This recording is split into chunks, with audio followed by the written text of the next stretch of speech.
Hello guys. So இந்த NEET அப்படிங்கிற எக்ஸாமில் நான் ரெக்ரெட் பண்ணக்கூடிய ஒரு முக்கியமான விஷயங்களில் ஒன்று வந்து இந்த லாஸ்ட் 10 days அப்படிங்கிறது. நான் இந்த லாஸ்ட் 10 days அப்படின்னு வரும்போது இருக்கக்கூடிய ஒரு பயம், உச்சகட்டமான ஒரு பயம் அப்படிங்கிற ஒரு விஷயத்தை வந்து நம்ம க்ரோ பண்ணணும். பார்த்துக்கிட்டிங்கன்னா நம்ம ஒரு கொஸ்டின் எடுத்து சால்வ் பண்ணுறோம். ஸோ அந்த கொஸ்டினில் எனக்கு 2 ஆப்ஷன் கரெக்டாக இருக்கிற மாதிரி ஃபீல் ஆகும். ஆனால் நான் போடுற ஆப்ஷன் கண்டிப்பாக தப்பாக தான் வரும். செகண்ட், நான் என்ன தான் ஃபுல் போர்ஷனையும் கம்ப்ளீட் பண்ணிட்டு மார்க் டெஸ்ட் அட்டன் பண்ணாலும் என்னால் 500 அப்படிங்கிற ஒரு விஷயத்தை தொட முடியாமல் இருக்கும். தேர்ட், அடுத்து தான் ஒரு லெசனை கம்ப்ளீட் பண்ண மாதிரி இருக்கும். பட் அந்த லெசனே எனக்கு கம்ப்ளீட்டாக ரிமெம்பர் ஆகாது.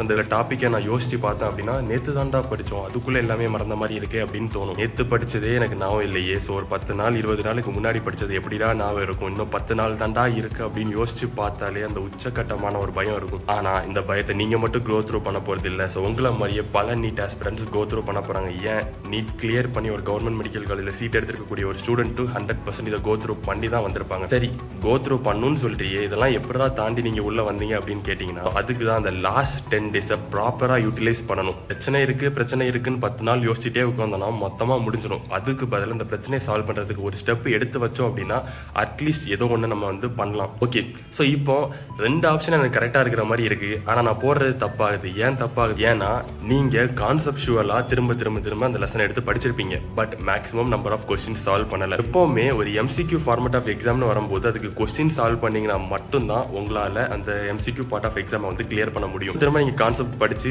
வேஸ்ட் தான். ஒன்ஸ் நீங்கள் கான்செப்ட் கம்ப்ளீட் பண்ணிட்டீங்க அப்படின்னா கொஸ்டின் சால்வ் பண்ணுங்கள். கொஸ்டின் சால்வ் பண்ணி அதில் நீங்கள் பண்ணக்கூடிய அந்த மிஸ்டேக் இருக்கக்கூடிய கான்செப்ட் எடுத்து ரிவைஸ் பண்ணுங்கள். First step, practice more number of questions. இதுதான் நீங்கள் ஃபஸ்ட்டு ஃபாலோ பண்ண வேண்டிய ஸ்டெப். செகண்ட், மார்க் டெஸ்ட்டில் நிறைய பேர் வந்து இதை ஃபீல் பண்ணுவீங்க, என்னால் 500 கிராஸ் பண்ண முடியல, ஆனால் நான் இவ்வளோ நாள் நல்லா படிச்சிருக்கேன் அப்படின்னு ஒரு தாட் வந்து வரலாம்.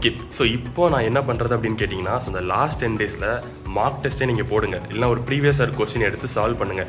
அதில் நீங்கள் எந்த கான்செப்ட்டில் தப்பு விடுறீங்களோ அந்த கான்செப்ட் எடுத்து என்சிஆர்டியில் ரீட் பண்ணுங்கள். பட் எப்போவுமே கொஸ்டின் சால்வ் பண்ணிக்கிட்டே இருங்க. அது முக்கியமான ஒரு விஷயம். கொஸ்டின் சால்வ் பண்ணுறதை விட்டு நான் திரும்பி கான்செப்டுவலாக எடுத்து படிக்கேன் அப்படின்னு நினச்சிங்கன்னா வேஸ்ட். கொஸ்டின் சால்வ் பண்ணுங்கள். அந்த கொஸ்டினில் என்ன மிஸ்டேக் இருக்கோ அந்த கான்செப்டை என்சிஆர்டியில் எடுத்து ரிவைஸ் பண்ணுங்கள். படித்தா மறக்கும் அப்படிங்கிறது எல்லாருக்குமே இருக்கக்கூடிய ஒரு விஷயம் தான்.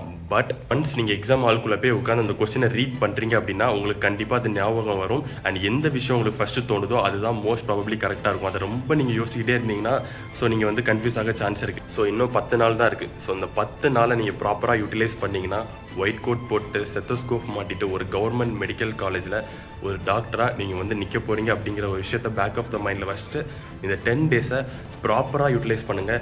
3 சப்ஜெக்ட்டுக்கும் ஈக்குவலான கான்சன்ட்ரேஷன் வந்து கொடுங்க. Maximum number of question solve பண்ணுங்கள்.